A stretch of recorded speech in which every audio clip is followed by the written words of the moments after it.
sort of ground rules. I want to cycle through each of the panelists for each question, and I want to give you all about 4 to 5 minutes per question. So if I ever interrupt, it's either to clarify something for the audience, or just to kind of gently let y'all know that we want to move on to the next panelist in the interest of time. And so yeah, I'll jump right in. So basically, I want to start by trying to understand what these kind of jargony terms like coexistence and co-occurrence and co-adaptation mean in a real life sense. So, maybe stepping away from these terms or maybe defining them, I'd like to ask each of you to describe what you see as the ideal human-tiger situation. What would it look like in terms of outcomes, processes, or both? And also, if you'd like, you can kind of describe how you distinguish ideal from non-ideal states. And Onu, do you mind if I start with you? You're on mute, just so you know. Sorry. No Thank you. I can start if you want. Please, thank you. So thank you for inviting me and having me for this. So the ideal situation, I don't know what the ideal situation would be, because I feel that tigers are very different from one part of the world to another. And from what I've read in relation to tigers in the Sundarban, even when Bernier, a Frenchman who traveled through the forests in the late 17th century, he talks about these tigers being man-eaters. And already, he talks about the fact that people had told him that if a tiger appeared, he would probably be killed because he was the fattest in that boat. So I don't know about ideal situations. What I did see in the Sundarban when I did my field work some 20 years back was that there were victims, but people very often rationalized why such and such a person was killed and not another one. And usually they used to blame it on the human person's greed and said, he didn't need to go into the forest. And very often they'd say that crab collectors and fishers were safe from tiger attacks, and that tiger only attacked people who were arrogant and who wanted to take more, such as wood from the forest. But the other reason was that crab and fish collectors rarely got off their boats, right? Because in high tide in the Sundarban, you can take little creeks all through the forest. Whereas but if you're going to cut wood, you need to get off your boat, and then you become very vulnerable, right? But it was interesting that people blamed that on greed and said, if you're going there for fish and crab, you're safe. So I had found that very interesting. So I don't know, but in the Sundarban, people seem to live, in some sort of coexistence with each other. Oh no, do you have a sense that this was the way things were even before the Sundarbans became a protected area, or do you think that this is something that happened after Sundarbans was officially protected? So the region was inhabited, it seems, in the 16th century a little bit, but then it was just a marshy swamp, and the British 200 years ago decided to bring people there and try to reclaim, quote unquote, those islands and make them cultivable. And it didn't really work very well, which is why you still, and basically the British couldn't go and hunt there, which is why you still have tigers there. But there has, the stories I found are very interesting stories that talk about a certain idea of coexistence and sharing. They're not very old, they're about 200 years old or a little less, but they still, they are all about making sure that nobody takes more than they should from the forest, and entering with pure hearts and empty hands. And people very often explain that as being, without weapons and without devious motives. So you can go in if you just want to collect crabs or fish, but if you are going to go in as a poacher, i.e. non-empty hands with firearms, then you could be attacked, because then you became like a tiger, and tigers are arrogant creatures, and they don't like humans that stand up to them. And if you do that, then, one tiger attacks another tiger. So they were like, okay, so this is why certain humans are attacked. So this was the story, but I think it's a story that has been there for the last 200 years. So it's not very old, but it's been there from the time the region was settled. That's super interesting. Thanks. Neil, how would you describe what we're working towards when it comes to coexistence, sort of a so-called ideal state? Yeah, okay, well, thank you. And firstly, I just want to say how honored and privileged I am to be here and talk about this. Talking about tigers and coexistence is so important. So this is truly a treat for me to be here. When I saw this question, I thought about it in pretty broad brushstrokes. And so I'll start there, thinking about it from the point of view of an ideal kind of aspirational target of what it would be like and whether or not we're actually doing that. I think that might be a question we can come back to a few times during the dialogue.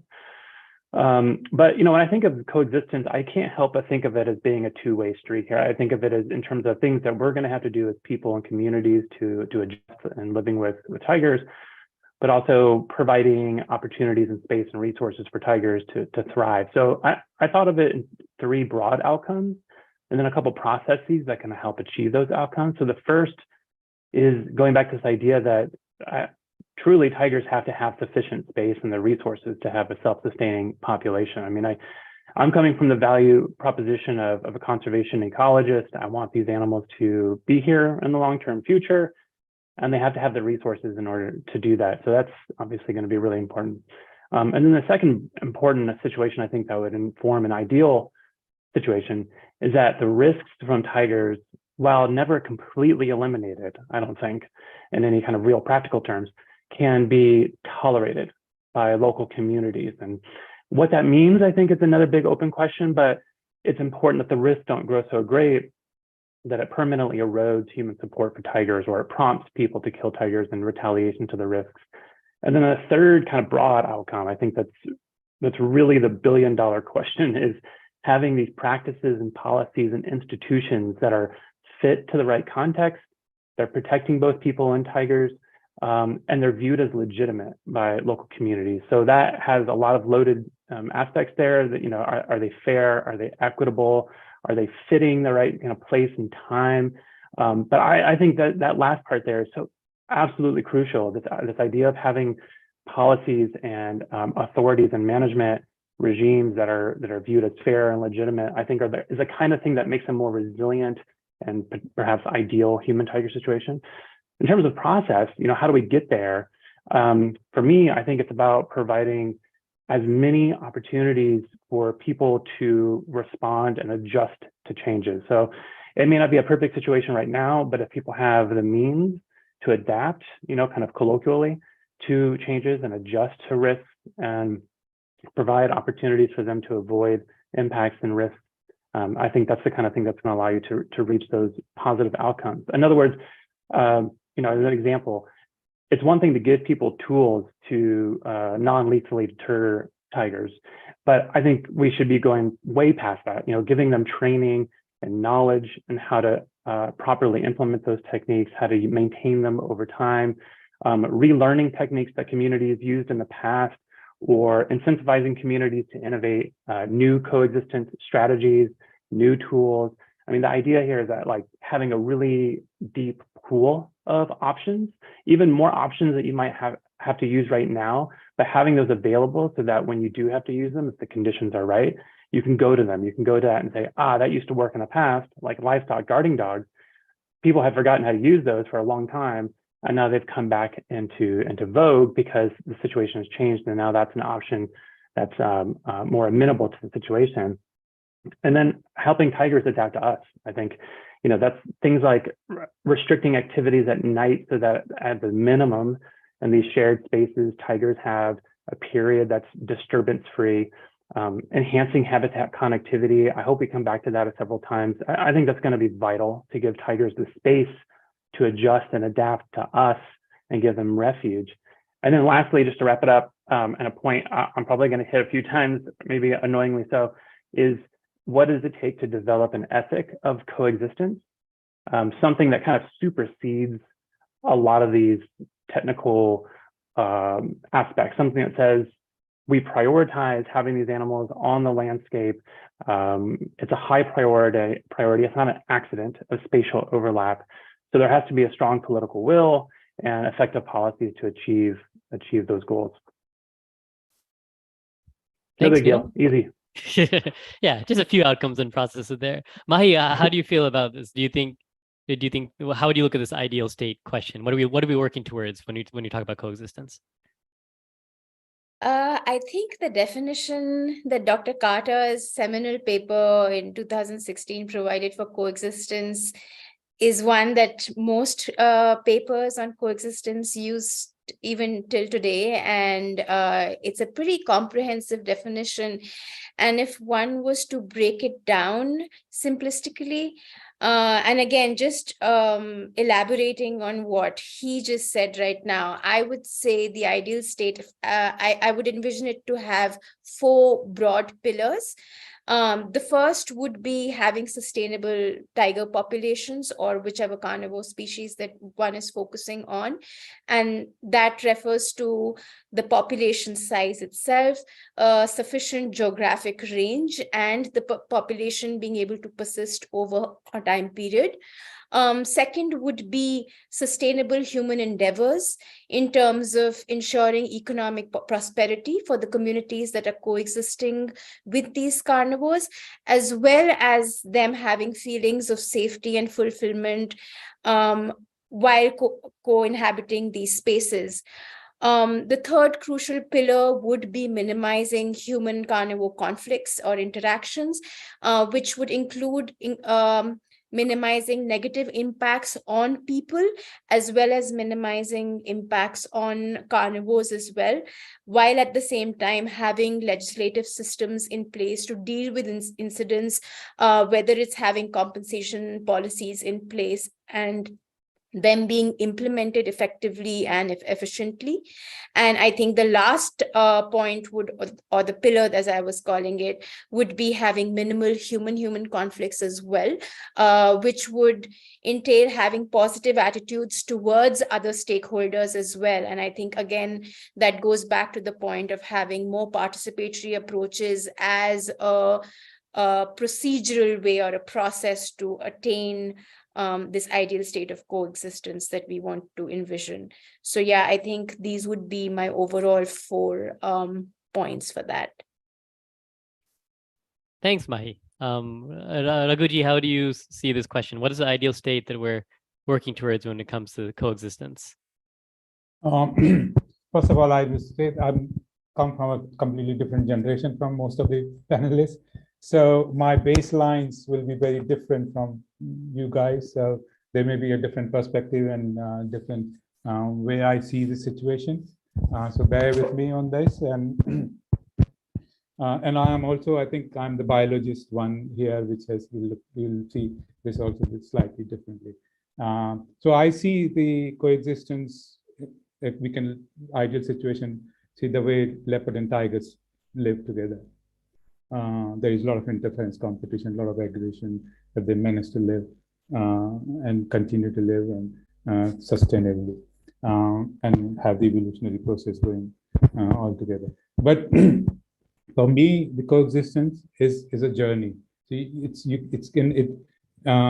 is a continuous journey, and our job would be to make it as comfortable for both the populations and carry on the journey peacefully. And how we can do that is something we have to look at. And why we're looking at, somewhere I think Nitin, you said is a desired, we're looking at our existence as a desired thing, mainly because what had happened is that we have not looked at our populations carefully, and we lost in one places. And then we have successes in some places, and we are so busy dealing with our problems that we have not looked at our successes and take advantage of our successes. Now, what happens is that you have in an area where tiger was present and tigers have disappeared. This generation is grown without the tigers. And now they have changed their lifestyle, the way they look at it. If the tiger appears, it has not killed the livestock, it has not killed anything, it's not done anything, just mere presence for this new population which is grown without tigers. In their head, there is a threat, there is a conflict. They can't go and sleep in the field to protect their crop. They can't walk. They can't, motorcycle or cycle. They can't go. They are a problem if they're going to the forest collecting wood. So it's already a stressful. The stress is created in the community, and the stress is very contagious. We know that. So what happens is, if tiger, and it builds up, and when tiger does something, then it becomes very much more wild. Whereas if you have tiger present in a community, around a community, I remember when I was doing some interviews and when we are radio collar tigers, at least 3 in that way, in villages around the territory overlap that village. There were 60, 70 years old people who had not seen tigers in their lifetime. They lived with tigers. They have not seen tigers. So I asked why. He said, why should I go when I know there's somebody told me they'd seen a tiger in this forest? I will not. If somebody has seen on the road, I will go take different road. Imagine next to Delhi or Gurgaon, a tiger appears, what happens? Situation, So we need to take advantages of successes. We have to prepare our communities. We have to create a tiger-friendly environment. But it's a journey, and it has to be made comfortable for the tiger. And there are many ways one can do it. You will have a different idea. I will have a different idea.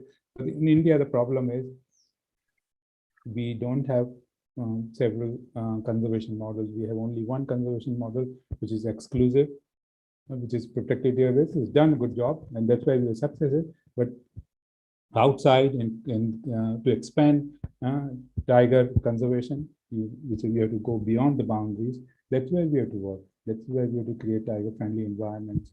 That's where we have to make communities see the value of having tiger in their neighborhood. That's what something. So I see as a journey. It will not be gone. There will be tiger-friendly community. There will be interaction. There will be positive. There will be negative interaction. But if you can make it comfortable, that's what my ideal situation is. Well, so actually, Raghuji, I feel like you've actually sort of smoothly transitioned into our next question, and so I'll just come right back to you for that.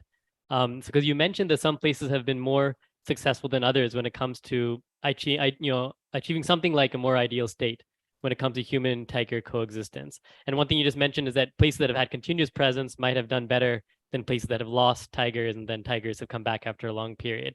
But I'm curious, what else can we learn by comparing? Like, what are some specific places that have been successful in your mind? And how do they compare to the places that you feel have been less successful when it comes to human-tiger conflict? Are there ecological, sociocultural, political, or institutional explanations that you kind of see, or patterns you see when it comes to explaining success or not less success?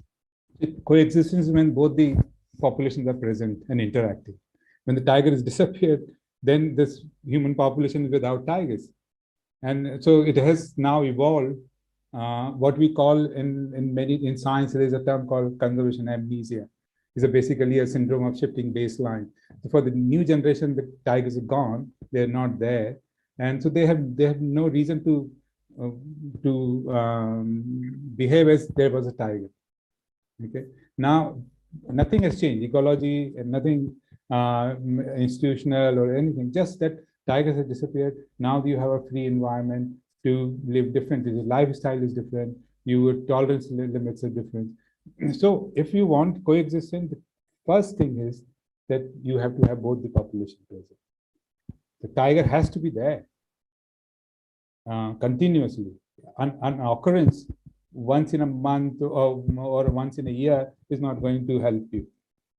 If it's there, initially it will be a problem. You have to deal with it. That's where we have to take our think that there's in corridors, we will have tigers flowing, moving around, and we need to create a tiger-friendly environment.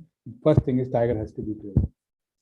So because I mean, you've obviously worked in Panna, which had its own sort of tiger disappearance story. So I was wondering, do you have a clear idea as to why tigers sort of disappeared in Panna? What caused that? And are there other places that you compare it to that where tigers have fared better? And can you explain why those differences happened? But nothing to do with conflict, actually. It's more to do the commercial trade aspect of it. So it's a very different, if you go there, then it will be a completely different from direction we will be going. But it was just to be brief, it's nothing to do with the conflict situation. So And also, when you look at conflict, so the poaching will come into one of the aspects of it, and I can talk about it because there's a lot of population we lost in Panna was due to poaching. But the poaching is not just poaching. Usually you see, unfortunately, everybody blames on local people, local population involved in poaching. Of course, there is people involved in when is a poaching happen. But in Delhi also, or wherever I'm living, there is theft happens, there burglary happens. We don't call entire Delhi population or Panna population they are thefted. So in Panna also, where this poaching happened, there may be less than one village household may be involved in illegal activity. Okay, and local people will be blamed for that. But actually, he's working for somebody else outside. And the poaching is not just poaching. Poaching is two kinds. One is done by professionals. So if I go looking for it now, it will not be happen because it's driven by the market. When there is a demand, they will come, hire these local people and get their work done and gone. But then there is another poaching, which is retaliatory killing. They put crop damage to protect their crop damage. They will put a live wires, and they don't know what is going to happen if they kill the tiger. They don't know there is a 7 years imprisonment. So, but it's chronic in nature. But it's such a low level that the population can sustain that kind of mortality. The worry is these people who can come in large numbers, kill without even we knowing. But the law doesn't differentiate that. The 7 year imprisonment to them and 7. So if you see most of if you go looking for now, you will not find professionals, but you will find these live wires who have set it up because they live there. The poachers, the professional poachers don't live there. They will be somewhere else. So most of the time, the local people are caught and prosecuted, and that builds in a lot of anti-sentiments, and that's where a lot of conflict also originates. That makes sense. And in some ways, the fact that the institutions weren't strong enough to protect the tiger from professional poachers from the outset led to a state that then, caused sort of an amnesia of how to live with tigers. So Mahi, let me ask you the same question. So are there places that you look to that are close to or nearly ideal when it comes to coexistence for humans and tigers, or clear failures? And what are the patterns you see that might explain successes versus failures, or relative success and failure? So at small spatial scales, there are a lot of examples where people and wildlife are coexisting, and whether it comes to elephants or tigers, hyenas in Ethiopia, and a lot of times it comes down to the community's cultural beliefs. When we, if one wants to, scale up and look at larger context where coexistence has been institutionalized in a sense, I think a great example is Namibia, where they have a national framework or a policy on human-wildlife conflict management, which has decentralized rights to wildlife and tourism to the local communities. They follow a conservancy-based approach, and each conservancy maintains their own logs on any kind of conflict incidents that happen, what is the type, the magnitude of incident, location, species, monitoring poaching, monitoring population sizes, etc.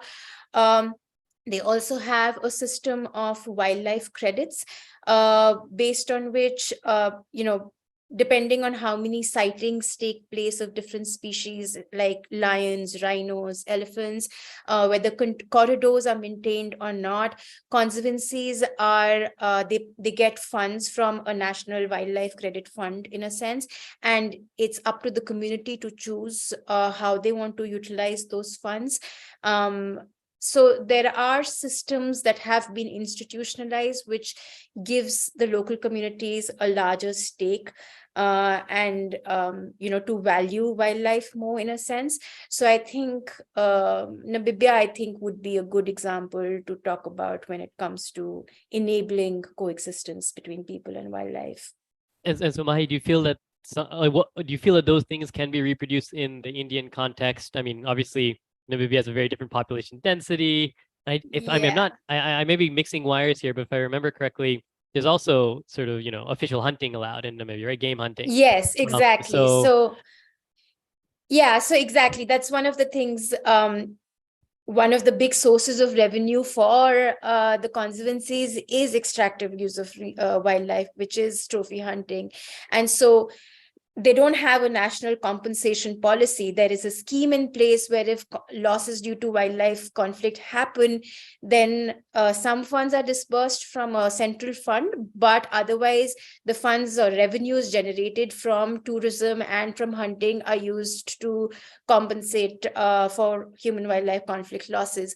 So of course, there are a lot of differences. A model like conservancy approach cannot immediately be adapted to the realities of a country like India, but there are ways of contextualizing that to Indian realities, and that is what further research needs to look at, of how people or local communities within India can be incentivized to coexist with wildlife. I think there is a lot of emphasis that is laid on the inherent tolerance and acceptance that Indians have towards wildlife. But I think after a point, I think there's a limit to which point you can keep harping on tolerance of Indian local communities, and beyond which there needs to be mechanisms such that the threshold is not crossed and people are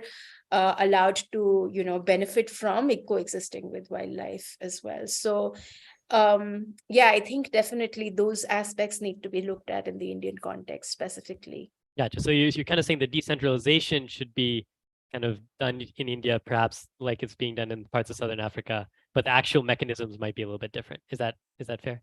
Yeah, absolutely. Cool. So Neil, what do you feel? What are the places that you've seen that are sort of closer to ideal and farther from the ideal for coexistence, and how do you explain the differences? Yeah, I've already heard some like really terrific examples already, so I'll try not to drum over those too much. But some examples that came to my mind, and none of these are perfect. They're still fraught with challenges, but I think they're moving closer to coexistence. Would be people and elephants in parts of India and Myanmar and Thailand, indigenous reindeer herders and wolverine and lynx in Sweden, livestock herders and brown bears in the Carpathian Mountains have some interesting mechanisms for coexistence. Maybe an edge case would be the US state of California and pumas, and then the Maasai and lions in Kenya and Tanzania, I think have some interesting examples that are moving towards coexistence. But synthesizing across these, because I was trying to think about what were some shared properties. And I think there's a few of them, and some of them actually totally echo what we've already heard. But one was all of them pretty much have contiguous blocks of habitat still left for those species. So this kind of goes back to the idea that the species have a refuge, they have a place to go that's relatively free from human disturbance. But the other point that I haven't heard yet, that I have seen several times in these cases, is that the communities perceive various benefits from the presence of these animals, not just the reductions of the costs and the risks, but that there's a genuine sense that like having these animals here brings something to us tangibly or intangibly. So it could be tourism revenue in the case of Namibia, other financial incentives, or this kind of deeply ingrained cultural and religious values that are tied to this ethic of living with these species. So I've always found that really interesting and important. I mean, it's not just, one part of it is reducing conflict, but the other is how would you enhance and revive the benefits that come from having these species, and in terms of ecological, economic, spiritual, educational. And so I think some ways that we can build that will be an important way to make gains in some of these landscapes. And then back to the point that Mahi made was, I'm also seeing across all of these cases is the value of community-based conservation initiatives kind of coming up again and again, a decentralized form of managing these animals, somewhat on their own terms. Now, this is really challenging with species like tigers. They're very much a special case because of the extreme risks that they can pose to people. But nonetheless, I think that when the solutions are coming from the bottom up, instead of being foisted on communities, I think that eventually you're going to have a more resilient set of strategies for how to live with these animals. And those can be constrained. There can be higher level government constraints that say, it's going to be really important. These species have to remain on the landscape. But to your point, Nitin, the mechanisms by which you do it at a local scale, that's something that we're going to have to develop with those communities at that local context to make those be successful. And then let's see, was there any other big point here? I think the last point, and kind of relates to this idea of community-based initiatives, is what happens, the counterfactual is, if we don't have that sense of legitimacy and fairness there, we're seeing again and again some examples of poaching of dangerous species, not just for market-based motivations, but also because the people in those communities don't think that the conservation policies are fair. And so they feel that their views and their perspectives and priorities are not being taken seriously. So they're taking their own actions to reduce the risk. And so I think that if we have this constant issue of poaching being motivated by policies not being fair, then it's going to constantly erode the opportunities for coexistence. So Neil, I noticed when you were naming several specific examples, quite a widespread. But you didn't. I don't think you mentioned any place that has tigers. So does that mean that you don't feel like there's any place really that close with tigers yet, or yeah? Well, should I not read into that too much? Don't read into it too much. I was just trying to come up with other examples, but I actually think that tigers and people in the Terai in Nepal are actually doing pretty good. I think that there's a lot of places for improvement, but I think that there is a lot of acknowledgement of the value, and I think there are efforts to try to enhance those values, and they're trying different things, whether it's decentralized management of forests, and that using that as sort of a proxy for managing those wildlife, including tigers, but primarily providing forests for prey, which are going to draw and attract tigers to some of those forests outside of protected areas. But the point that makes me a little bit uncomfortable is, are there mechanisms in place yet to handle what happens next? So now you pull tigers out of those protected areas into places with more human activities that are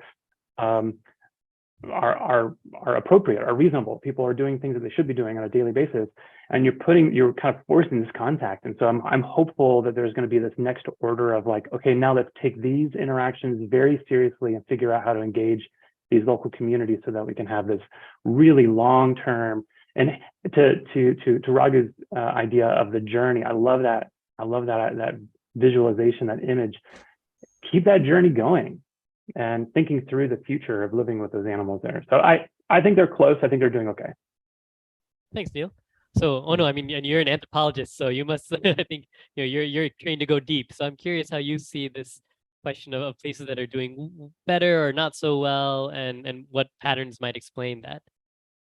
So Mahi and Neil made fantastic points in relation to, and I think what I get, what they're saying is that it's really about redistribution. It's really about empowering people. It's really about knowing what they feel about the situation. And as an anthropologist, I'm not an expert on all the places that work best in relation to, human tiger. But my small contribution to this whole thing has been, okay, what are people living next to these, reputedly man-eating tigers? What do they have to say about these animals? How do they understand their coexistence with these creatures? How do they see, whether things are fair or not for them, right? So this was why initially, I wasn't really interested in tigers when I went to the Sundarban. It was just because it was a region that hadn't been written about much, and I was interested in knowing more about people's lives there.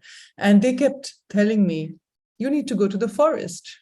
You need to understand our tigers. And I was like, hang on. First of all, I'm not at all interested in tigers. I'm not a biologist. I am just an anthropologist.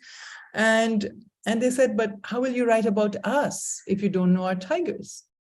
And it was only after a few weeks of being there that I, suddenly the pebble really, and I said, So what's so different? What's so special about your tiger? Why do you want me to know about your tiger? And then all these incredible stories about tigers, were just given out to me. So there was this story, for example, of tigers having come all the way from Southeast Asia, and they had to trek through, very dangerous places such as Singapore and Hong Kong and China and Taiwan, where they were being killed for their body parts. And so they trekked and finally migrated to the Sundarban.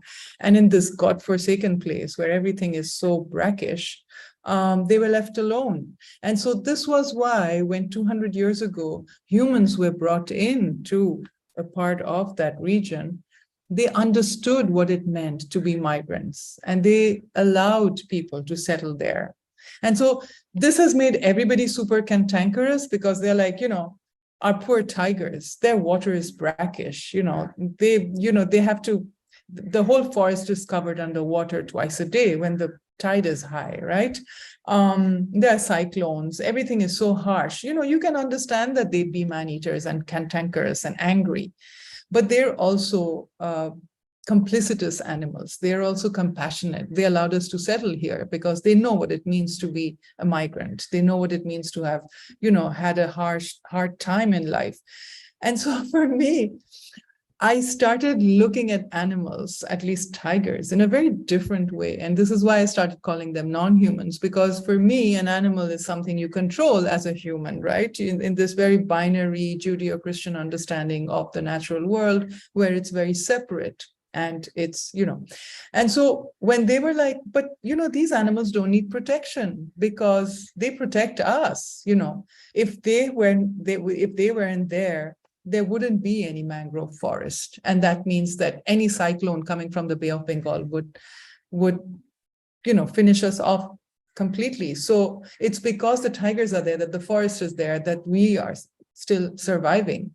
So again, this whole idea that we as humans need to protect was completely blown out of the window for me, because it was a question of, no, we are coexisting, we are sharing space, and we need to find better ways of sharing space, which is why when this massacre happened in 1979 and the government decided that some refugees who had settled on an island that was a revenue generating island, and then the government had encircled the island and basically kicked everybody out from that space. 35,000 refugees had to leave that island and go back to central India where they had been put.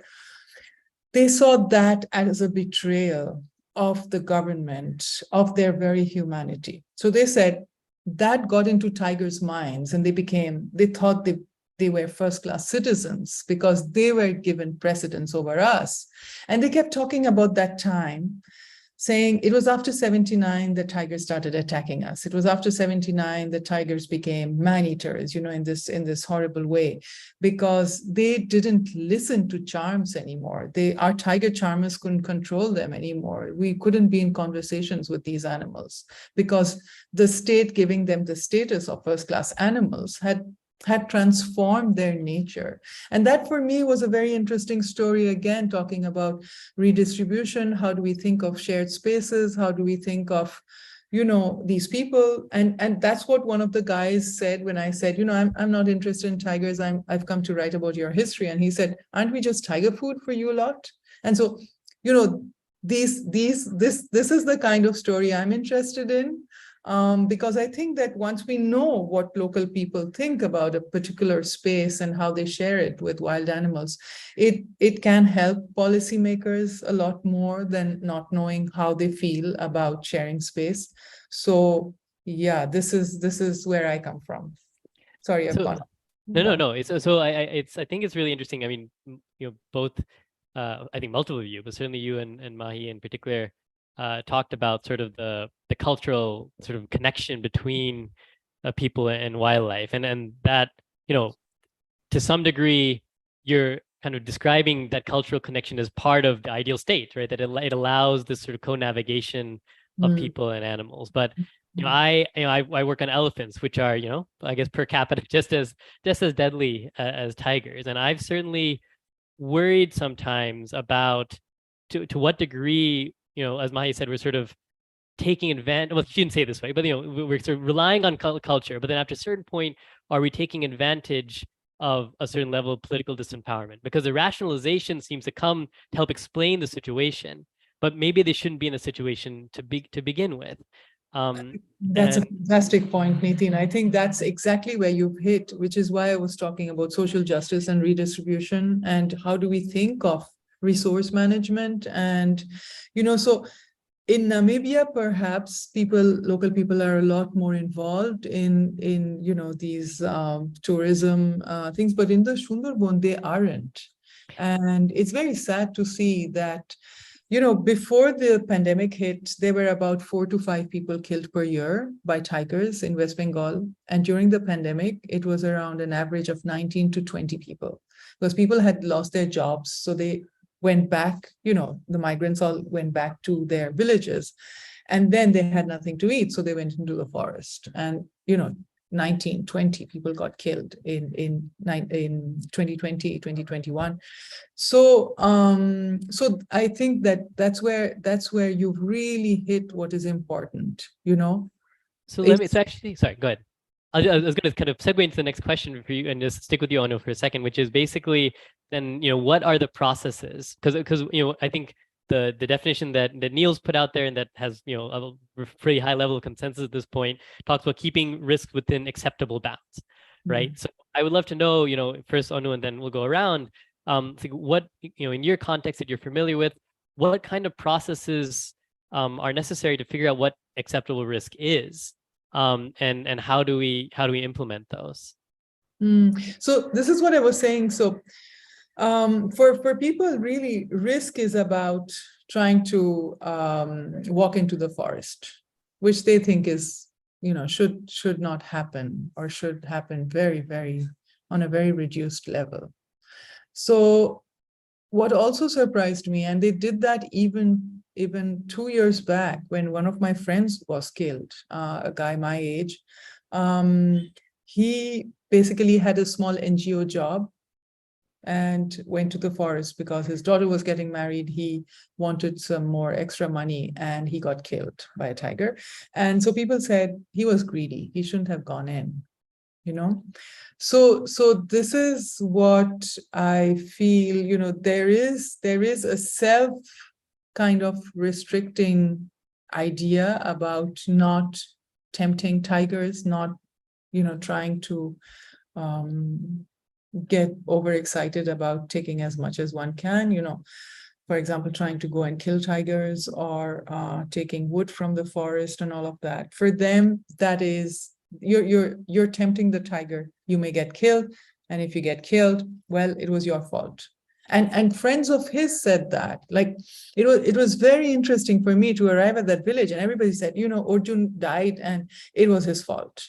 And I was quite deeply unsettled, that they were still trying to find rationalities as to why people get killed. And it's never that was an unfair death. No, it's usually always linked to, they did something wrong. Interesting. So, yeah. So in that sense, it's almost like a cultural process is in place to kind of work through some of that. Exactly. So Mahi, let me come to you with this question about, how do you see, what processes do we need to kind of figure out what acceptable risk is, especially in context often of, big political disempower, political power differences and the risk of taking advantage, maybe unfair advantage of cultural sort of tolerance that you won't see in certainly many other parts of the world. Yeah, so in the context of tigers or large carnivores, we often talk about, the need for large habitats and connected habitats. So Neil was earlier talking about the need for corridors, for example.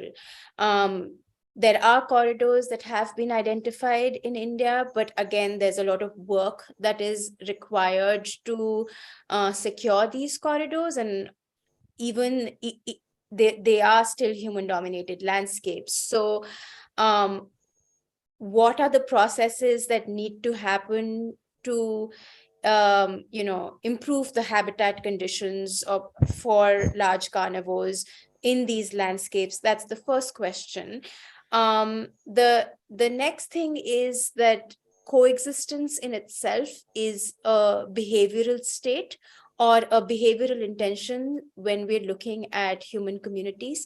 And when we're trying to identify what are the different factors that would facilitate this particular behavior, apart from just looking at tolerance, there are a lot of other variables that need to be considered as well. So whether that is people's attitudes towards any conservation intervention that needs to happen, or coexistence in itself, are they willing to coexist with these wild animals? To their risk perceptions, again, in terms of living with these animals, and any conservation intervention. So a lot of my work has looked at land use modification. Are people willing to modify their current land use practices to allow wildlife to use their agricultural lands, private lands? So what are their risk perceptions associated with these alternative models of conservation? Self-efficacy, which is their ability and their capacity to make these changes, whether it comes to be able to access resources, knowledge, etc. So all these different factors need to be looked at. And there are a lot of, when it comes to looking at studies related to connectivity and habitat expansion, there is that paradox. And recently it was shown in a study related to elephants in India, where when connectivity is enhanced, conflict comes with it, right? And so it's important to look at the willingness of people to coexist with species of concern, because if that's not going to take in, if that's not considered, then any conservation intervention made in that landscape is not going to be successful.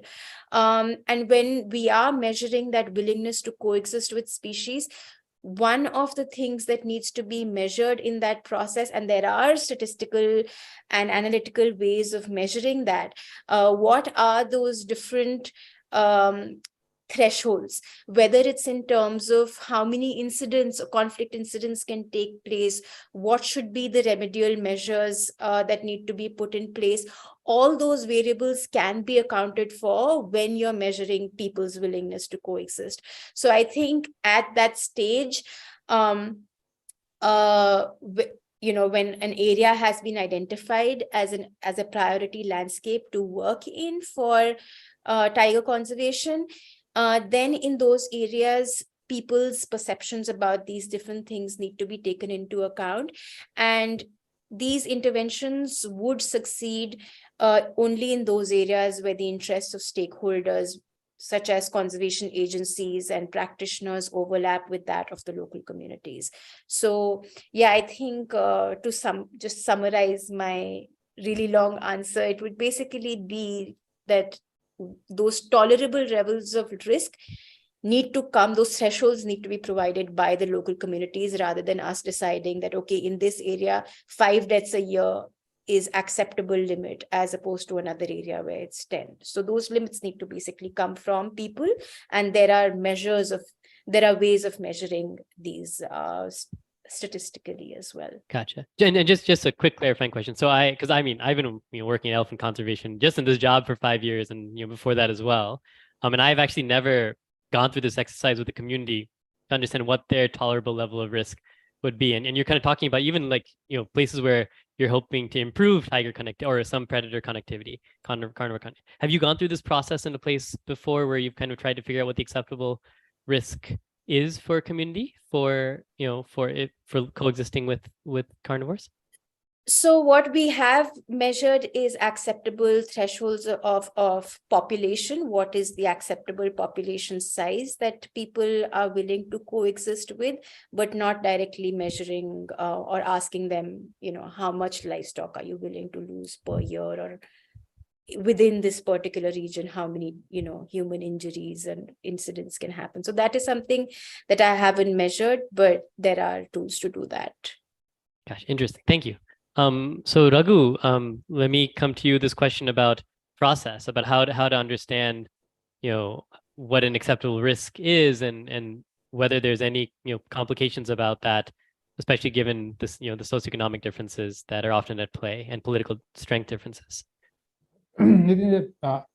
My experience is very limited to dry forest and around Panna where I work. And I've been working because the Bhavan mainly working for looking at creating tiger friendly environment. We did some interviews with local people, and they don't see any problem having tiger in their neighborhood. But I think the perception can change because there was no tiger. They're quite happy to welcome tiger. When the tiger appears, now there's signs of tiger. There are already murmurs, oh, tiger is there. So if I do maybe a few months later, 6 months later, there will be a significant change in perception. As I said, tiger having a neighborhood creates a different.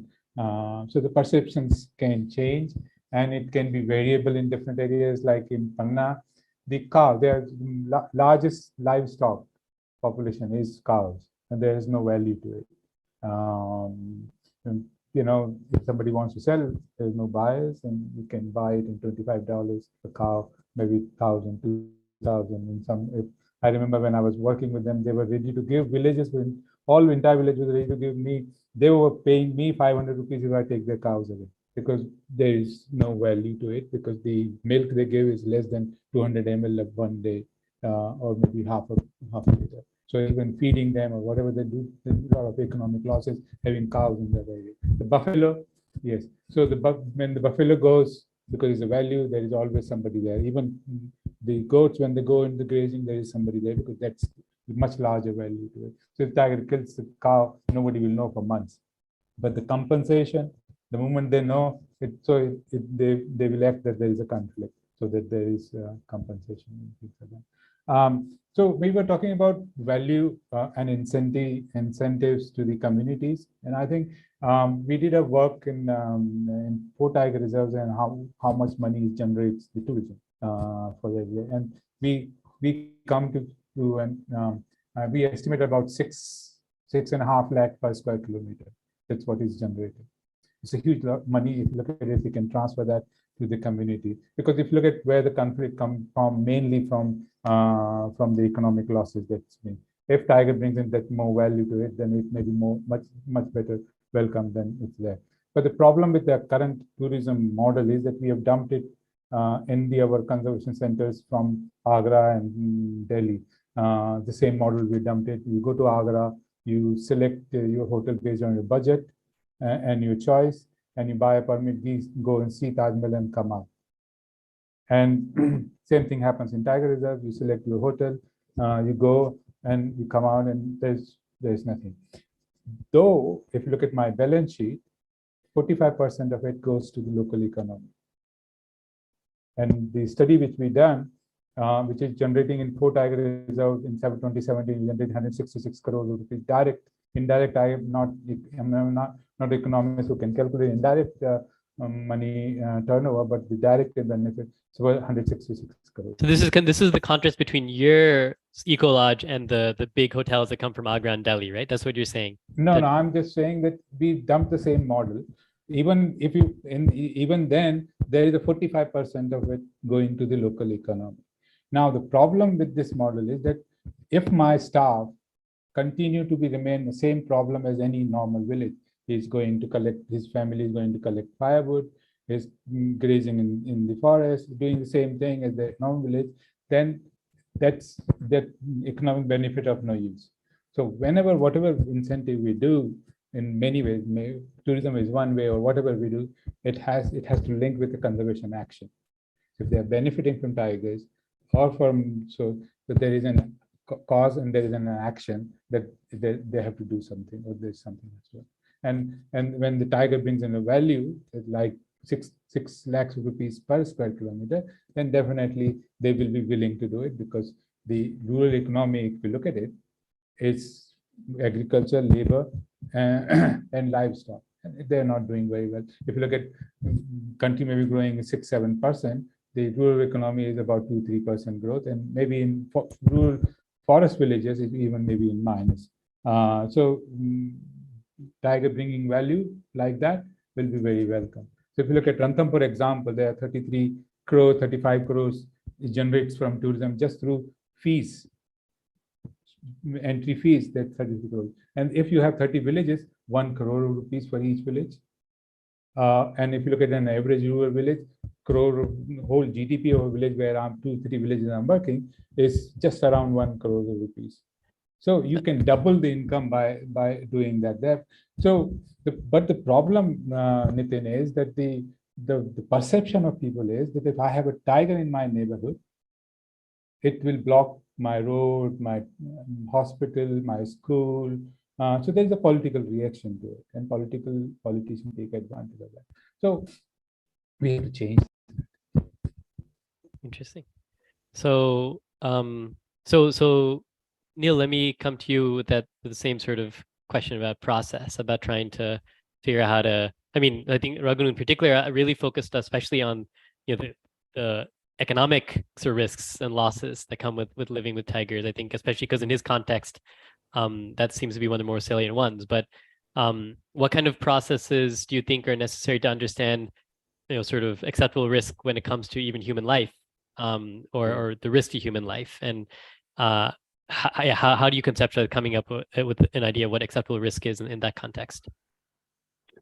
Well, there was one thing I wanted to underscore, and I'll keep it brief because everyone's already covered such great points here, but something that's come across in my work. So in Nepal, for example, when we surveyed folks about their acceptance towards tigers, and we asked a bunch of questions about tolerance to different scenarios and what their backgrounds were and their benefits and the risks, et cetera.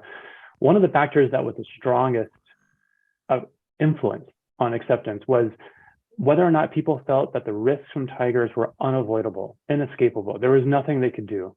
It was just going to happen. Either it's because their circumstances of the person there was such that they can't avoid not going into the forest to collect resources to survive, and whereas they would prefer not to, they don't have the choice, and so that risk is just there. And so that, to me, the idea of this perceived power that someone has to change their circumstances is so crucially important, because we've seen it again and again. And an anecdote that I've always thought was really informative was what happened with gray wolves in the introduction in the American West. U.S. Fish and Wildlife Service worked for years with ranchers who had been complaining about losing livestock from wolves, the economic costs, the burdens, et cetera. Fish and Wildlife Service says, okay, we've got a program now where we will compensate you above market for the loss of livestock. But we can present this package to you in different ways. One is we will compensate post facto, you lose the cow, we give you the compensation. Or you get no compensation, but you have the ability to kill that wolf when it enters your private property. But you don't get compensated, but you have the ability to do that. And they were convinced that they were going to go with option A because the narrative had been driven by the economic loss and costs. And apparently, this is of course hearsay, I've heard this through other people who were there in the 90s, that the response was the latter. They said, okay, we would much prefer to have the ability to do what we wanted to do on our own ranch to respond to this threat. And I think it just kind of took everyone's breath away, because they thought, what? We thought this whole time this has been about the economics of it. And the cultural context, of course, is quite different from places we're talking about in Nepal and India living with tigers. But to me, the underlying thing there is still the same. The ability to change your circumstances, to adjust and live with those animals on a local level is really, really important. And it's hard to capture that when we're focused so much on, how many animals were lost, because that actually may not have as much of a direct linear effect on this acceptance that we might think it is. So that's just one point that I want to underscore is, what are the factors that are making people feel more vulnerable? So then the second point is, if we're talking about a community, I think looking at the community as having a monolithic level of acceptance is probably false. There's going to be a lot of variation in that community. Even a small community can have a lot of variation. And I think it would be beneficial to focus on the portion of the community that is considered most vulnerable to risk, not only from tigers, but from other kinds of hazards, economic, environmental. Because to me, that suggests that that's a community that is so marginalized that they're starting to feel like they don't have options, they're inescapable, and so they're going to be more likely to resort desperate measures, in order to meet their basic living standards. And so I would try to find those marginalized communities and focus on how to improve their conditions and figure out if that kind of lifts the whole level of acceptance in a community. Well, I mean, so, and it's what's interesting. I think many interesting things in those points, Neil. But one is that the ranchers living outside of Yellowstone were probably doing much better than even some of the richer people in these villages in India and Nepal, and yet to some degree that sort of almost feels like the ultimate form of political empowerment, right? That they were given the option that if they want, they can shoot the wolf that's on their property. Do you think that the way for us to really make conservation fair, even in South India, is to give communities the option to do that as well? That if ultimately if an animal comes out into their property and they feel the risk is too high, that they should have the opportunity to kill them. And because I guess I wonder if that's what political empowerment looks like in the US, why shouldn't it look like that in India? Is it to me? Yeah, sorry. Yeah, to you. Okay. Did you just drop like the hardest possible question on me? I mean, you set it up, man. I can't, and you're the other American. I can't pick on anyone else. I think there's important differences. I mean, the key difference obviously is the status of the species. I think tigers are in a much different place and much different ecosystems than wolves are. And I mean, just kind of like stepping back, wolves are a species of, across their whole range, they are a species of least concern. Now, they have pockets where they've been highly persecuted, and so there are these efforts to kind of recover them back to these pockets because of previous efforts of European settlers that just kind of wiped them out en masse. So there's a little bit of like a regret, I think, in terms of people living in these places saying, what did we do? Let's bring these animals back. So I don't think that would probably be the very best possible course, is to say, give them the ultimate ability to kill these animals. But I do think that there should be a very careful protocol that is mindful of and empathetic, highly empathetic of the people living there, empathetic of the cohabitants of tigers as well. So I guess what I'm saying is, I don't know that I feel comfortable saying, yes, that's definitely the solution there. But I think that it's also something that needs to be on the table. If you have an animal that is a clear and present danger to communities, it should probably be removed. And I don't think it's going to impact negatively the population in that area. And there should be a clear mechanism that lays out when you get to that point. Why are we deciding that this is a point of which we have to do this regrettable last resort action, but we have to do it to protect people's lives? Absolutely. Thanks, Neil. Thanks for taking that question like a sport. So maybe I'll move on to a slightly more positive side of the coexistence story, which is interventions that we think deserve to be tried more, deserve to be highlighted more. Maya, I'll come to you first on this one. What is one intervention, economic, political, ecological, that you wish we used more to promote coexistence, and why? I'll go back to, or rather expand on my previous answer. So my research was specifically working with private landowners to look at their willingness to modify their current agricultural practices and adopt a more voluntary incentive-based agroforestry program, enroll in an agroforestry program. And specifically, I did look at economic incentives. I completely acknowledge that at the end of the day, it is a completely neoliberal model of conservation, which goes back to market-based, mechanisms of providing payment for ecosystem services, in a sense, to landowners to allow wildlife on their land and change their agricultural practices. And it comes with its own plethora of problems, including of justice as well. But apart from looking at monetary incentives, there is a lot of other research that has happened on non-monetary incentives as well that can be provided to communities which are living alongside wildlife. And again, when it comes to conservation interventions that need to take place with the support of local communities, these non-monetary incentives, I think, can take the form of trainings and capacity building sessions, which are more long-term, but that essentially build resilience within the communities, help minimize risk, enhance their self-efficacies, provide them access to technical support, to markets for wildlife-friendly products, certifications, and things like that. That is one particular model of conservation that I have looked at. So from that perspective, I think from the list of interventions, it would be like an economic incentive or an intervention that I would think about as the first thing to start considering. Do you have maybe a particular example or favorite when it comes to, because you said trainings and you talk about wildlife friendly products. Is there a specific example or place that you can kind of leave us with on that point?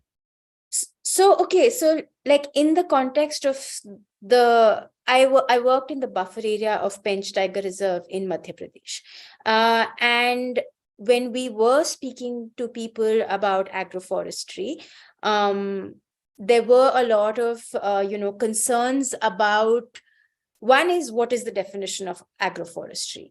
What does a system, an agroforestry system, entail as opposed to the monoculture plantations or hundreds of acres of just wheat and rice and sugarcane? So what is this alternative or agricultural model that one is talking about? And because there is no proof of concept within the landscape, it was people wanted to know whether they would be provided, if they were to change their land use, whether they would be provided with training to facilitate that transformation. What is the kind of access they would have to irrigation resources, and also like who would buy the products at the end of the day? If we are talking about a higher value for wildlife friendly product, or crops that are more resilient, etc., who's going to buy that? So again, it is a more systematic process that would have to be put in place, including supply chains and looking at public-private partnerships. All those things would have to be put in place even to fund something like this. Where is the money going to come in to make those transformations happen on private lands? So a lot of people did, like, one of their requirements for wanting to, if they were required to change their land use practices, was technical assistance and support with respect to resources and knowledge. So that's the example that I have directly from the landscape where I have worked. Thanks, Mahi. Raghu, if I may ask you the same question, what's an intervention that you wish were used more to help promote coexistence, or one that makes you hopeful that is promising for helping promote coexistence? You're on mute, just so you know. We don't have a choice. Coexistence has to be. If we want to take conservation of tigers forward, there is no choice, because for me, there are three things needed for tigers. One is, we know this tiger now survives in 7% of its range, and the range contraction is first sign of extinction. So if you want to stop that extinction threat, you have to reverse the trend. The protected area has able to stop it, but it can't reverse the trend. It has to be worked outside the protected area. That means either has to go outside, the coexistence has to be. Then most of I don't know whether you know the sloth debate in 80s when we were setting up tiger reserves and all. We decided that we will have single large populations. But Yeah, sorry, in- sloths, could you spell it out? Single, large, or several small, right? Small, yeah. And we decided single large, but we didn't know what's large because we didn't have research. So we have created protected area, but then none of them are, I shouldn't say none of them, but most of them are not large enough. So we have a scale mismatch. The tiger needs space, and what we provided is small. So they are not viable itself. So then you need connectivity. So you need connectivity. That means you have to work outside. You have to create a viable population. You can't create within the protector. Then you have to look at for outside breeding areas in our places. So if you want to take tiger conservation forward, and I think I think it's a generational thing which has happened, that when in 69, 70, when we said 28, 2900 tigers were there, the world was in shock. India was in shock when we created Project Tigers. Now 2900 tigers, we're celebrating it, because the baseline is shifted from then to 1400 tigers in 2006, and people are taking advantage. Politicians are taking advantage. The headline comes and says "Bago mein bahar hai," you know. So we need to look at that. We don't have choice, but the way we go about is that compensation is not the way. I don't think will work, because I have seen in Ladakh where there was no compensation. People reactions were very different. The post compensation things were very different. The benefit, economic benefit, has to come from the conservation, has to be transferred to the community, but it has to go in a community, not individual benefit, because individual benefit divide the community. Then some of them participating, some are not participating. The community benefit will unite it. And so it will be a united approach. So that any benefit transfers, economic benefit, has to be community-based, not an individual-based. So homestay is not going to work. Will need when I was talking about the action to take place. So a lot of things. I don't think I can go on because it's too much. But the key is that we don't have choice. If you want to see tigers, India has to get space for at least 15 to 20,000 tigers, and 6,000, 10,000 tigers. If we look at the area outside, we can easily in the next 10 years we can achieve it. It's achievable without much problem, and bring the local community in forest areas up economic development, which has not brought the current economic development happening in country. It's not going in next 10 years. Is not going to bring it to these forest villages. So tiger can bring it, and we should look into that very carefully. Thanks, Raghu. Yeah. So Neil, coming to you with the same question: what's an intervention you wish you could see more of, that you feel optimistic about for promoting coexistence? An intervention that I have not seen, but I hope would be effective. And this is, again, we're talking about just kind of one practical intervention that might promote coexistence, is I would love to see a coexistence incentive program. So echoing some of what Mahi was mentioning, but some additional elements here. But a program that is national in scale, international even in scale. So it would pull in significant resources and funding to support local efforts to live with tigers or other dangerous wildlife. And so the key here, I think that's important to me, is that one is, when we're talking about tigers and other species, the international community, we value these species, they're iconic. There's a lot of benefits that we get from these animals, but the costs are almost entirely disproportionately borne by the local community. So I think an incentive program that can bring in real resources and training would have to bring in, really real funding in order to address this disparity directly and meaningfully and authentically. But I think what would be really interesting about it is that it would actually be both based on collaboration and cooperation at a local level. So it couldn't be, to Raghu's point, couldn't be a series of individuals who want to try different things. It would be conditional on the community developing strategies. The other thing is that it would be a competitive award. So you would say, here's this program, there's a lot of money and opportunity and resources, and we're asking communities to develop innovative strategies that could be comprised of old techniques, new technologies. It'll be experimental. It'll be based on performance metrics that will include things like representation and decision-making about how to handle conflicts, cost-sharing programs, accountability in decisions. And then of course, things like how is the habitat doing? How are tigers doing? How are tiger prey doing? So I think there's an opportunity to really harness local innovation and strategies and incentivize that in really meaningful ways. And we look at things like technological breakthroughs, medical breakthroughs. Those are happening because the scale of incentives are orders and orders and orders of magnitude larger than what we're putting towards biodiversity conservation and coexistence programs. And I think if we were to even just kind of tip those scales just a little bit, and ideally even more than that, and start talking about some real meaningful incentives, I think we could actually get people to do some really transformative, amazing things when they have that sense of ownership, and then we reward it. So, yeah.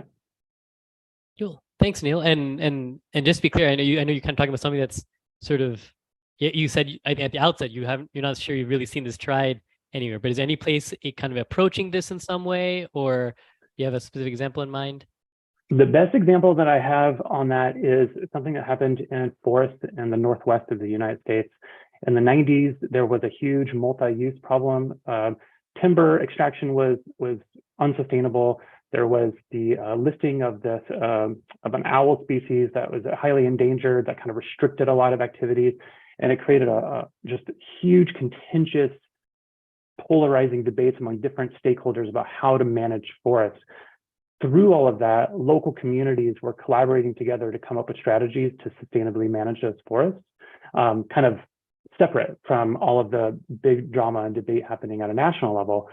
People started taking notice of what was happening at those very local levels and what was the recipe for that success. And so there was leadership, there was abilities for voices to be heard and people to respond.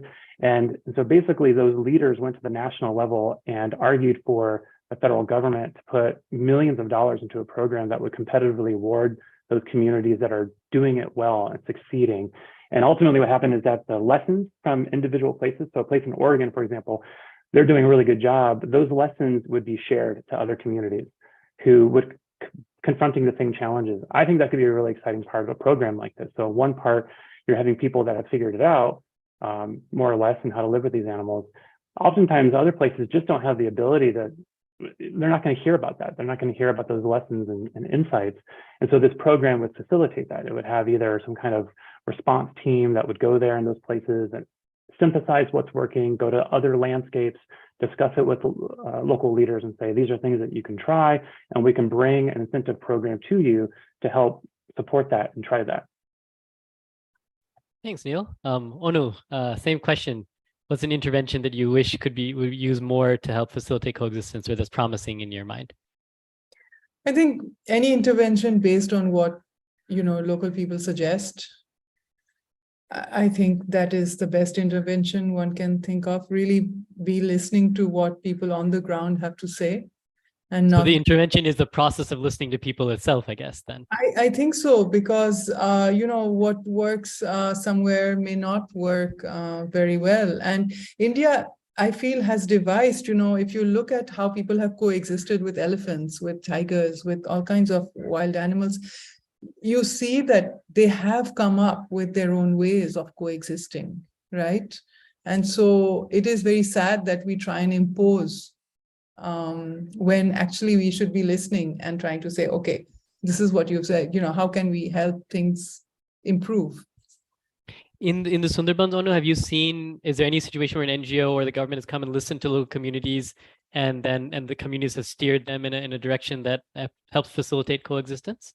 I think that, yes, in the last 20 years, there has been a lot more, interest in Bon Bibi and how she can be the whole story around this superpower who was sent by Allah to sort of bring a truce between tigers and humans. And the government has sort of made her a lot more popular than she was.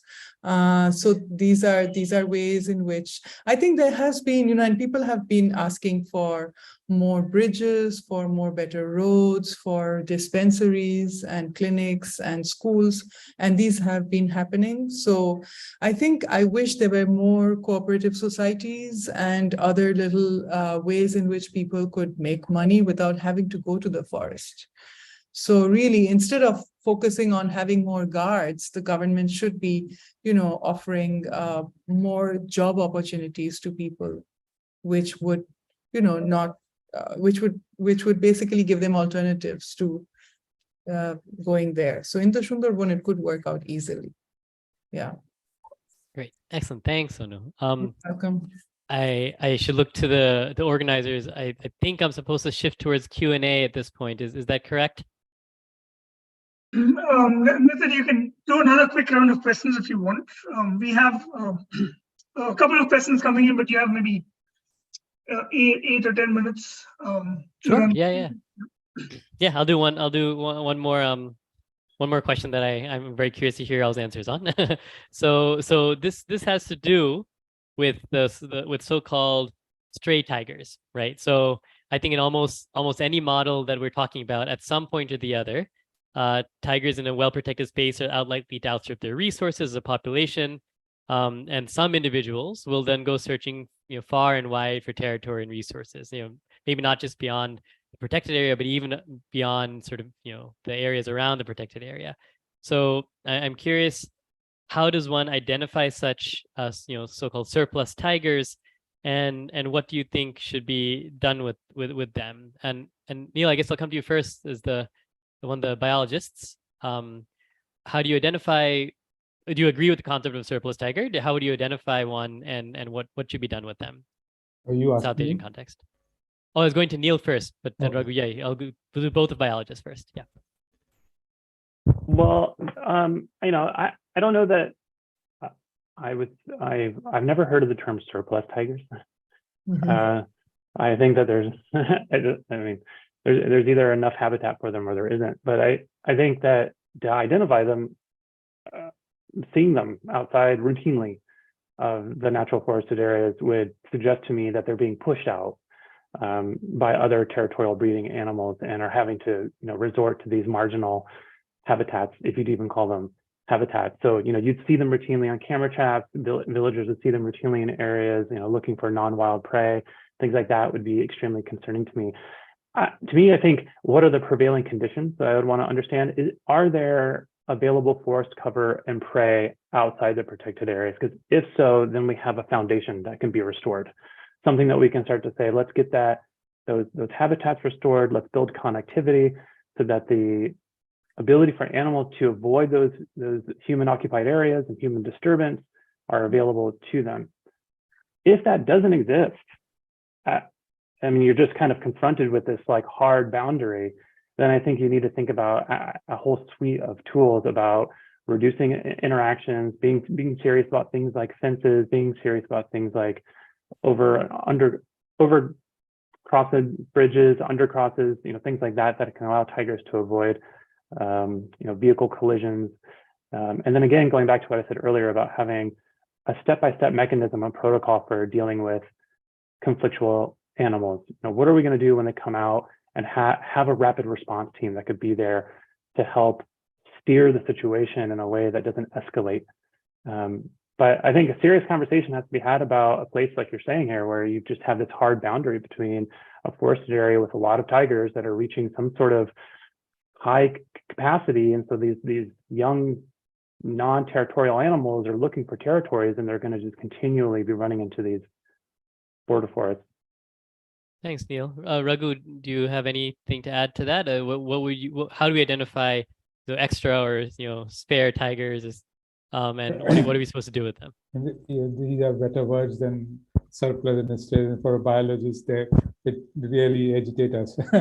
So these are words we not use to describe, because tiger is a density dependent population. So where there are 5 individuals or 25 individuals, some individual will be dispersed.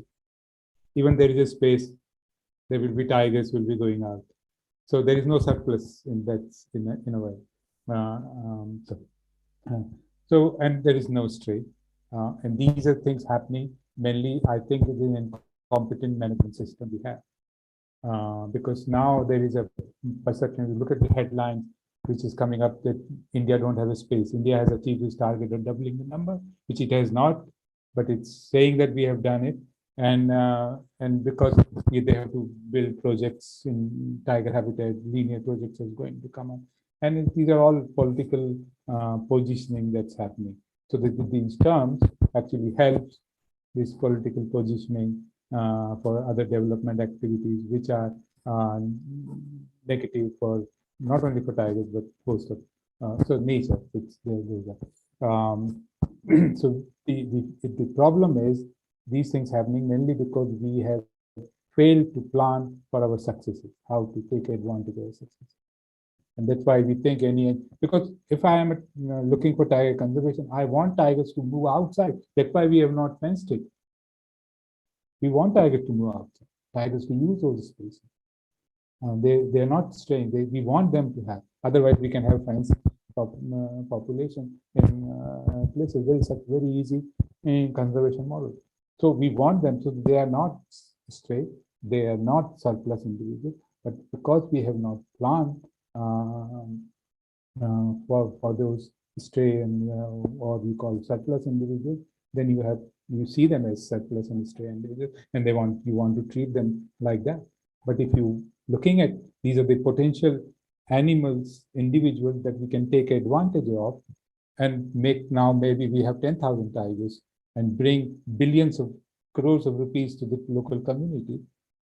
It's an opportunity for them. And so just to clarify, Raghu, are you saying that, so if there's an individual in this case, are you saying that it should, even within the setting it's in somehow or the other, you can take advantage of it, or that it needs to be moved to another place? No, that has more. The idea is to, it should occupy a larger habitat. See, I give you an example. What's the potential of the value tiger can bring?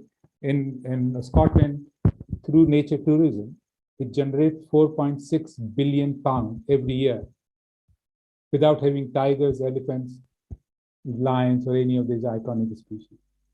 And in Madhya Pradesh, which is the largest tiger habitat, you know how many foreign tourists come? It's about 8,000 to 6,000 individuals.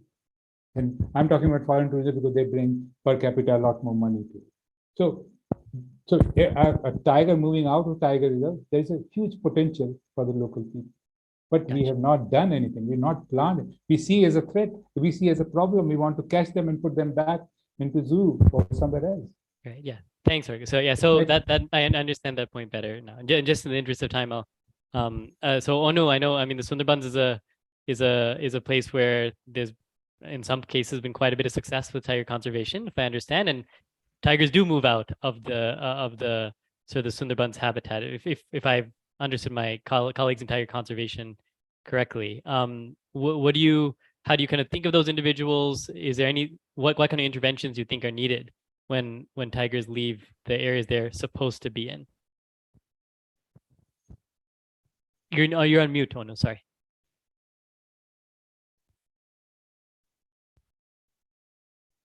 Sorry, they do so very rarely because so the government has put some netting around the islands, and there are so many boats on the rivers between the forested islands and the inhabited islands that I heard of one last year that went into a village, but it's very, very rare.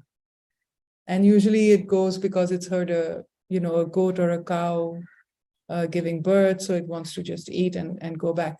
So I think what needs to be done really is to manage it in such a way that people don't have to go into the forest, or fewer people have to go into the forest, and perhaps not get off their boats. So basically crab collection and fishing could be okay, but wood chopping and honey collection and all of that could be perhaps a lot more restricted. but to be able to do that, you really have to have more jobs in that place. And it's already a place where people migrate out. So there's a lot of out migration. So I don't really see what could be the, because in the Sundarbans, it's quite easy to keep things separate. If people are not getting into the forest, there are very, very few tigers coming out, right? Because these are separated by rivers. And now with the number of boats on rivers, you don't have tigers coming into the inhabited islands anymore, or very few. Okay, so let me turn to Mahi. Like Mahi's also an ecologist, I guess. And so I mean, I think, I guess what I'm wrestling with here is, and maybe it doesn't apply as much as Sundarbans, but this idea that, any given space can only has a quote unquote carrying capacity. It might be dynamic, but it'll only support a certain number of animals. So at some point, and I think there are examples that I've heard about from our teams in WWF where tigers have gone very far from protected areas and come, tens, maybe hundreds of kilometers outside looking for territory. So, I mean, do you think that there's a situation where, there's certain tigers that, we can kind of identify as being out of place in some way? And how do you identify them and what should be done with them? See, I'm not a biologist. Sorry, no, I was going to Mahi now. Sorry, Anu. Okay, sorry. Yeah, sorry. I would say that, like, if these are transient and dispersing tigers just moving across landscapes, leave them alone. But if there are cases of tigers landing up in Bhopal, which was a situation a couple of years ago, or if there are individuals which have become habituated to livestock killing or attacking people, they need to be removed from the system. Whether that's captivity or putting them in captivity or culling that individual, either of those two options needs to be looked at. Okay, so basically based on the results of their behavior, that's how you make that decision, not based on any sort of geographical like locations. Well, maybe Bhopal, but otherwise. Yeah. Okay. Yeah. Great. All right. So I'm pretty sure I'm supposed to move to questions from the audience now. So let me see if I can pull some up. Let's see. And so I'll just put one out there, and we don't have to do everyone. So if anyone who wants to respond can, and then when no one else does, we'll move to the next one.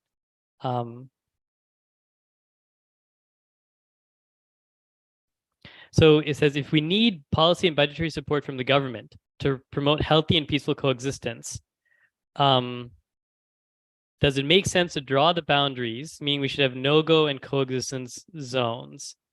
I'm actually not sure I understand the connection between those two segments, but let me kind of go with the second part.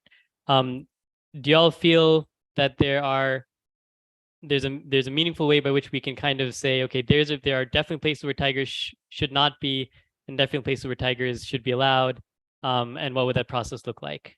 Does anyone have a response to that version of the question?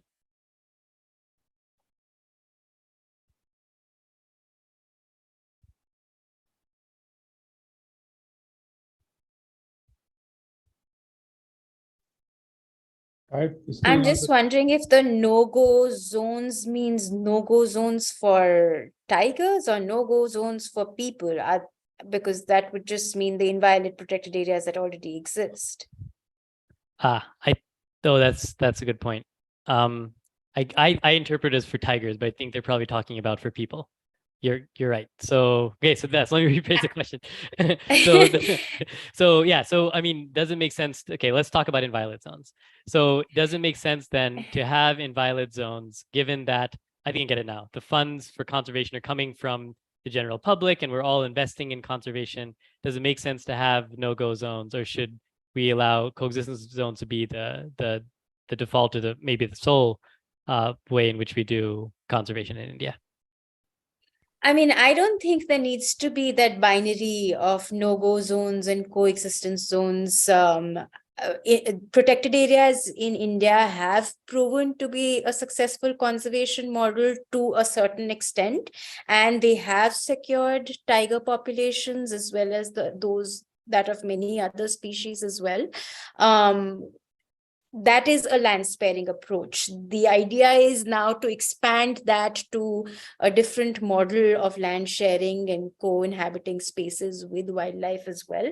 And so, yeah, I don't think like when anybody is talking about a new model for conservation, anybody is talking about getting rid of the protected areas or inviolate areas that are already in place. It's about moving beyond that concept where people and wildlife can coexist together and doesn't require relocation of people necessarily.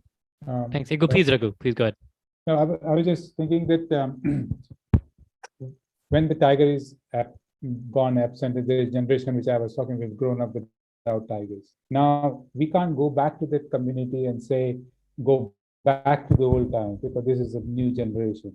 And so we have to find very contemporary solution of coexisting with them. And I think to do to coexistence, we will need a completely different conservation model, which runs parallel and complement what you have existing protected area model. Because if you want to, for me, the protected area model is achieved its successes, but it is limited within the boundaries. It's limited, and they are not enough for tigers species. So if you're looking specifically for tigers, you need to go beyond. And there, we need to work with the community, and then we need a very inclusive conservation model that includes communities and the wildlife. And when we talk about tigers, we include all the wildlife. Both have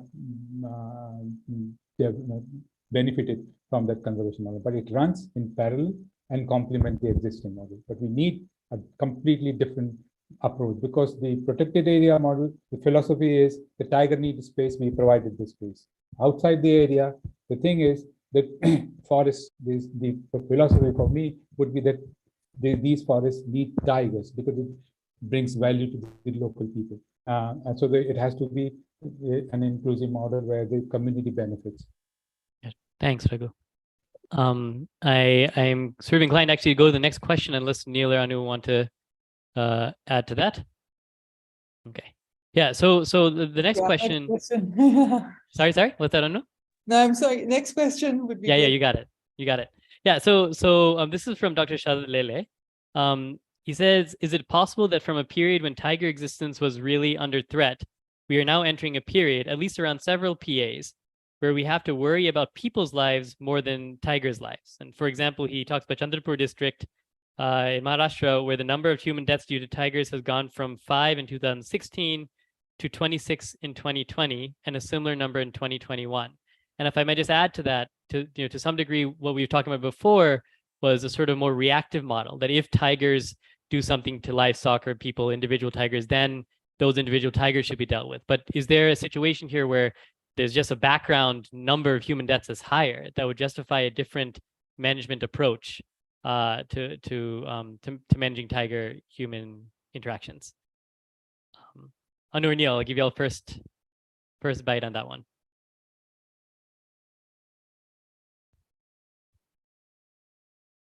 Okay, Mahi, Raghu? Oh, Anu, please go ahead, Anu.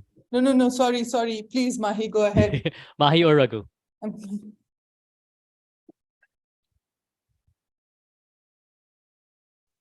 Nitin, I think we have not understood why man-eating happens.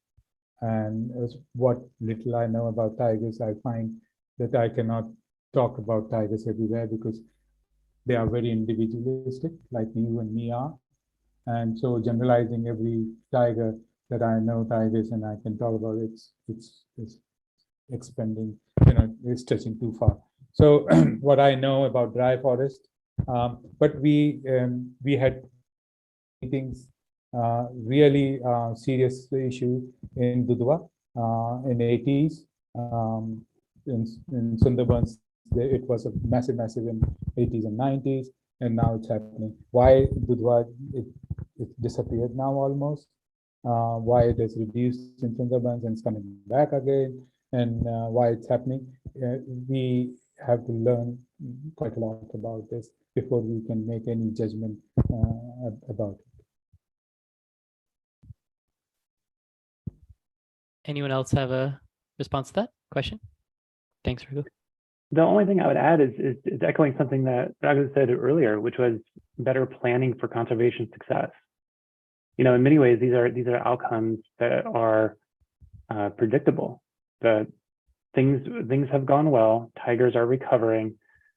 Oh, look, now they've recovered, and they're recovering, and they're starting to go out into places and get into more contact with people, or people in those areas. The populations are growing, and their activities are changing. So I think of it as the next order of really deep thought on planning for success, reaching communities early in the process, even before tigers have gotten there, or might be there in years and years, and starting to lay some groundwork to say, what are your vulnerabilities? How can we help address these vulnerabilities? And if tigers come out here 10 years from now, what kinds of things are you concerned about that we can address early on?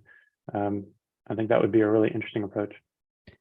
Nitin, there are several examples of people have certain NGOs have done. You look at the elephant alarm system in South India, in Tadoba around, there are guard systems where there are informers who will go out and see if there is a tiger presence in the village. They will alarm the community in that way. So there are ways, but what I'm saying is that we need to have very contemporary solutions to these situations.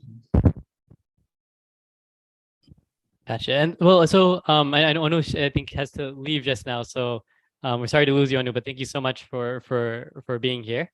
Thank you to all of you. Yeah, my kid needs to go to school tomorrow, and he needs to eat, so I just need to give him some food. Nobody's here at the moment, so yeah. No, socioeconomics of families are important. We've covered that today. Thank you. But bye, Anu. Bye. But I just want to maybe take one last spin on this question that Sharad put out there, because I guess sometimes I worry. Again, we work in elephant conservation and have similar issues. Sometimes I worry that, you know, I see this in too much of an abstract way.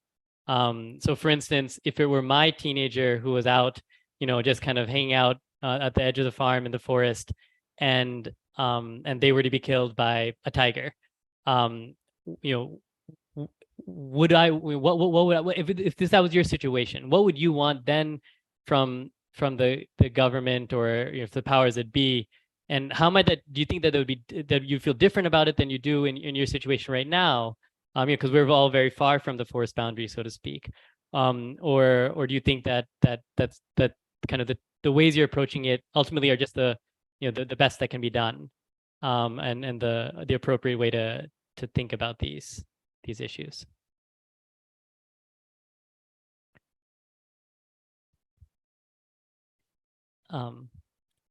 Mahi, could I ask you to try that? I mean, Maybe put it is yourself in the place of absolutely the a person. very, it is a very difficult situation, obviously. And I mean, you know, even expanding on Dr. Lele's question earlier in terms of prioritizing lives of humans, yes, absolutely. I mean, if you lose that stakeholder itself, then conservation of tigers is going to become even more challenging. And I think it all comes down to you know, having empathy for the communities who are living with large carnivores, and conservation in these contexts becomes even more challenging. So prioritizing human safety is a necessity.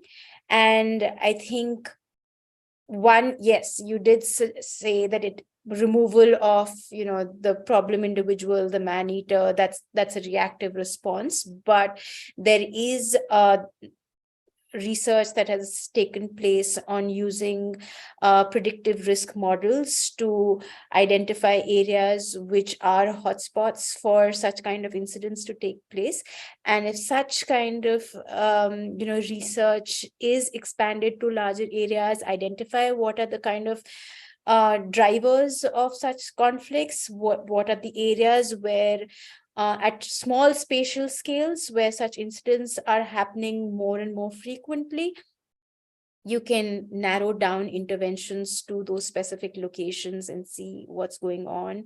Or if there are, again, specific individual tigers who are causing the problem, then they do need to be removed from the system, essentially. And Nitin, can I add to what Mai said? I agree completely. There's a problem animal, it's a problem animal, and we have to deal with it as a problem animal. But if it's a one-off, then one can do this. But if it's become a chronic in an area situation, then there is more than a problem animal. We need to understand that why it's becoming a chronic situation. So we need to be very inquisitive about these things, but there is we don't do much, as I was saying, that we don't monitor the situation, don't take advantage of our successes and things like that. We need to do that in that situation. Thanks, Raghu. Neil, do you want to add to that, or should I? I don't think I have anything to add to that, although I did want to underscore this idea of profound empathy that needs to be applied not only to the community and the individual, but also the situation of tigers. And I what I mean by that is kind of connecting to Raghu's point, which is what was happening with this animal, and really investigating the situation that caused that problem. I would hope, first of all, I can't pretend to even begin to imagine what that would feel like, or how I would actually respond to such a traumatic experience. But I would hope that there would be a really careful, investigative, thoughtful approach to the situation and what caused it, and try to deal with those underlying causes. Thanks, Neil. Okay, so I think we have time for maybe one more question, and then I need to lead this to a close. So this is from Asmita Kabra and Anirudh D. What, in the opinion of the panelists, is the reason why our forest bureaucracy is so wary of the idea of coexistence with tigers, or community-based conservation in general? I ask because understanding the source of their wariness is perhaps critical to making policy changes that look beyond fortress conservation.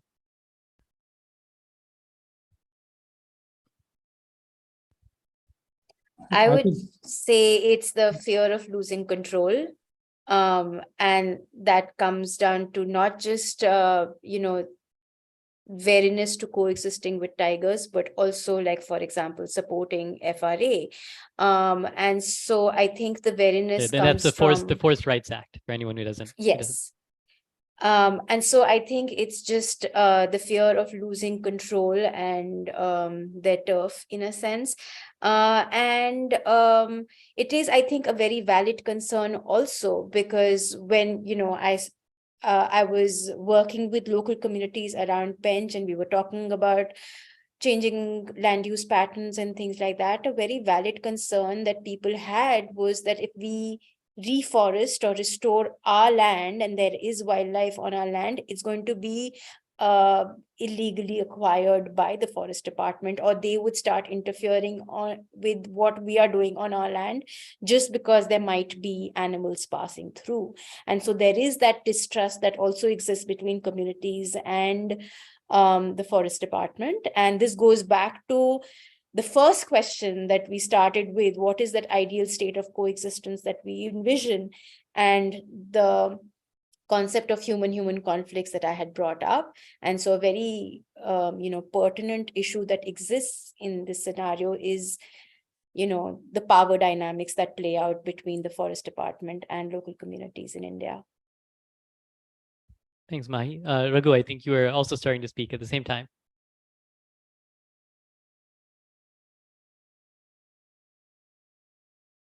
Raghu, can you hear me? Yes, I can. Sorry, did you want to add anything to what Mahi said about the reasons there might be resistance? I kind of agree most of it, but I think the forest system is very closed system. It has to open its arm. Tiger is this, I think, in many places, how many surveys is the most popular animal. So its fan following is huge. If they open its arm, they don't. If somebody asks me as a field director, it's, you only criticize us, and I said, make me field director, the easiest job for me to be a field director of a tiger, because I don't have to do any work. there are so many people who will come and do work for me, free of cost. Only department has to open his arm. There are well-wishers, there is money, there is everybody will come and do. You would write management plan, the university's best brains will come and do a management plan. If you do a community outreach, there will be people, best experts will come and do it free for you. I only have to take credit. But only thing is that the department has to bring in, open his arm and select who will come and work with it. Thanks, Raghu. Neil, did you have anything to add to that? Or? No, I don't have anything to add. Okay. Well, I think we're right on time. Thanks so much to the panelists. This has been a real honor. Like I said, y'all are all very intimidatingly accomplished, but it's been wonderful having this chat with you. Pranav, I guess you can wrap us up. Thank you all very much. It's been wonderful to be able to sort of sit on the sidelines and participate in this conversation. And just reflecting on the last 2 hours, I think if we were to go back and piece together, all the information that's emerged, we would start putting together, perhaps a fairly comprehensive strategy to take a fresh look at this very complex problem of human-wildlife conflict and of coexistence, and to start building out, identifying gaps where they currently exist, looking for new approaches where there's sort of knowledge, and starting to rethink how we approach this problem. Now, obviously, there have been so many initiatives and approaches, both within the government and beyond in India. And that's sort of exemplified in the fact that we have as many tigers as we do. So, it's interesting that, the idea of sort of people and tigers coexisting in India didn't jump out really, other than perhaps in the Sundarbans, for which we had a panelist who's intimately spent years working in the system and knows it very well. And I think the takeaway to me is the need to study every tiger system as closely as she has, bringing in ecological dimensions, anthropological dimensions, dimensions of society, of politics, of culture. And I think the more we do that, the more we'll start understanding coexistence in all its dimensions, and recognizing that it potentially already exists, even as there's room to go a long, long way to sort of have more harmonious relations between people and wildlife. So on that note, I'd like to thank the team that supported Tiger Dialogues. There's a whole bunch of people who aren't on the screen today, but they have been instrumental in bringing this session and others before it. And we hope to have another session for you in about a month's time. So thanks for staying with us. Thanks for attending, and look out for announcements for future sessions. Thank you all. Have a good day or a good evening. Thanks, everybody. Thank you. Thank you, everybody. Thanks, everyone. Bye-bye. Good night. Good night.